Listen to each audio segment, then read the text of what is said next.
Bonjour et bienvenue, voici notre tour d'horizon économique, géopolitique, énergétique et boursier. Nous sommes le jeudi 7 novembre, jour Trump plus 1. Et pour comprendre comment tourne la planète finance, c'est sur l'inforruptible et nulle part ailleurs. Et la thématique du jour, ce sera l'onde de choc Trump s'étend déjà bien au-delà de l'Atlantique. Alors avant d'aborder le volet très politique de cette chronique, on va commencer quand même par faire un petit tour d'horizon des marchés financiers. En pleine euphorie hier à Wall Street, c'était pas le cas en Europe et ce n'est toujours pas le cas aujourd'hui. Mais tous les indices US ont battu simultanément un record historique absolu et surtout une grande première historique. Non seulement les trois principaux indices US ont battu des records Dow Jones, S&P, Nasdaq, mais également le Dow Transportation, qui est un petit peu le baromètre avancé de l'activité économique réelle dans le pays.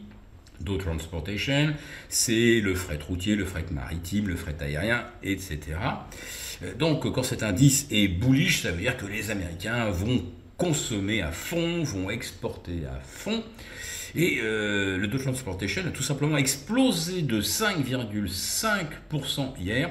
Je dois dire qu'il faut remonter jusqu'à 2020 et peut-être même avant pour voir en une seule séance le Dow afficher plus de 5% de hausse. Et puis il y a également eu le Russell 2000 des small et mid cap qui a gagné 5,85%.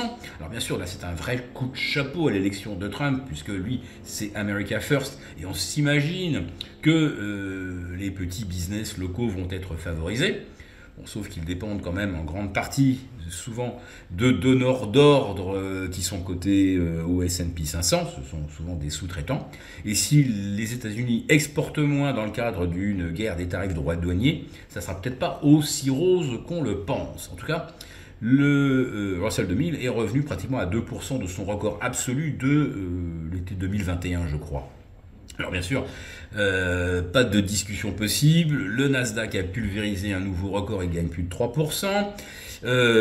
La barre des 20 000 semble à portée de main d'ici 2 ou 3 séances. Le S&P 500 plus 2,5 qui franchit les 5900 points. On le voit à 6000 avant la fin de la semaine prochaine. Et quant au Dow Jones qui gagne également plus de 3%.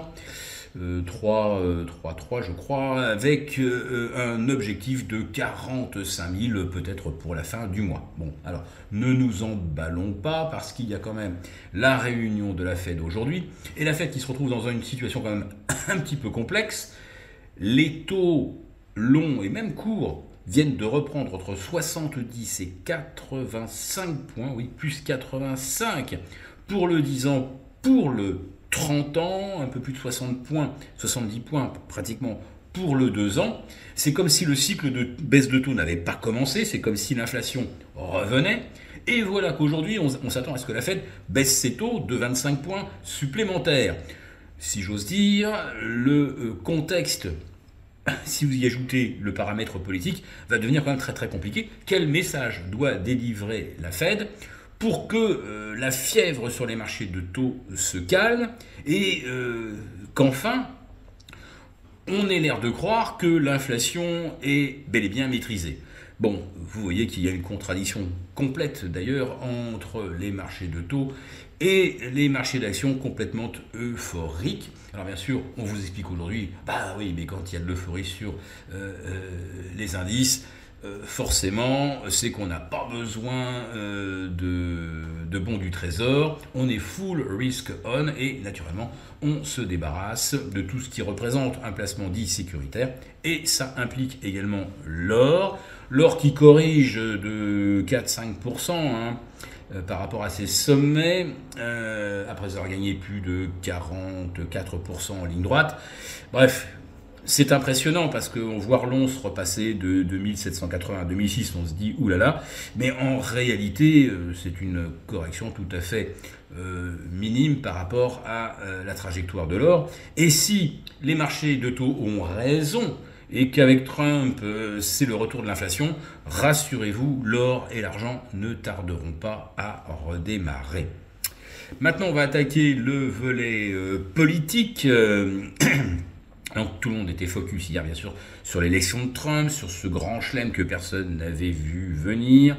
Chambre des représentants, Sénat, le vote populaire remporté, y compris auprès des populations qui étaient soi-disant acquises aux démocrates, les latinos, les afro-américains, même les migrants venus d'Amérique du Sud, et à la surprise générale, Kamala Harris n'a pas su mobiliser.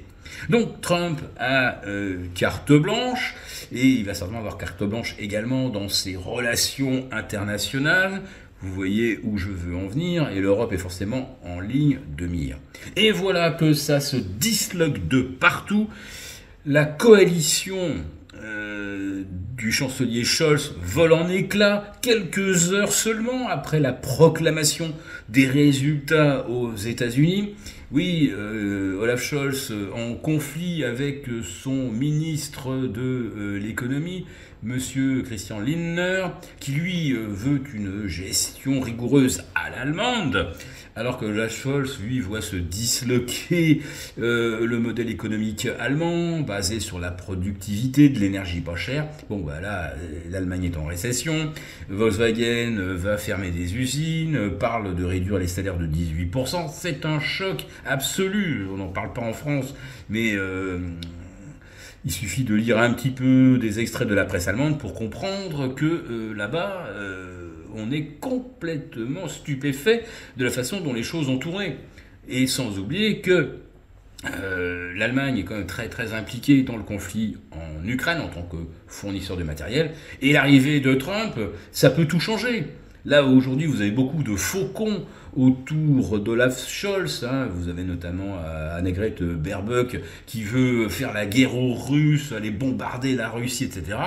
Il se peut très très bien que cet enragé anti-russe ne se retrouve dans aucun gouvernement à partir de janvier prochain, puisque les législatives anticipées auront lieu effectivement en janvier. Voilà. Donc la coalition Scholz qui se disloque quelques heures après l'élection de Trump, c'est quand même fantastique. Et ce qu'on a oublié également de vous expliquer hier, c'est que Benjamin Netanyahu vient de limoger son ministre de la Défense, Yoav Gallant, qui était le deuxième homme le plus fort du gouvernement, et ce limogeage intervient donc avant même que les résultats des élections américaines soient connus. Enfin, vous imaginez quand même que Netanyahou et avec le Mossad savaient exactement qui serait le vainqueur, et depuis bien plus longtemps que la presse qui d'un seul coup dit mon Dieu, mais on n'avait jamais pu prévoir une telle chose. Bref, peut-être que ça va bouger aussi. Mais en tout cas, on ne sait pas pourquoi M. Gallant a été limogé, mais immédiatement, ça a déclenché des manifestations en Israël, et des gens qui réclament évidemment le départ et que M. Netanyahou soit jugé pour des tas de chefs d'inculpation auxquels il échappe bien sûr depuis des mois grâce à la poursuite de la guerre. Donc on ne sait pas si le différend entre M. Netanyahou et Yoav Gallant portait sur le Liban, sur l'Iran, sur la fin des opérations à Gaza. Néanmoins, on se dit que là aussi, ça risque de bouger très vite en Israël. Pour vous remercier de votre fidélité, vous pouvez télécharger gratuitement, en cliquant le lien ci-dessous, mon rapport spécial vous expliquant comment réduire légalement les impôts sur vos plus-values boursières. Merci et à bientôt. Merci beaucoup d'avoir regardé cette vidéo. N'hésitez pas à réagir dans les commentaires ou à liker et partager cette vidéo si le contenu vous a plu. Et pour ne rater aucune de nos prochaines émissions, vous pouvez vous abonner à notre chaîne et activer les notifications. Et pour plus de contenu, n'oubliez pas que le dernier rapport rédigé par nos experts est accessible en cliquant sur le lien de description. On se retrouve tout de suite dans les commentaires et je vous dis à très bientôt pour une prochaine vidéo.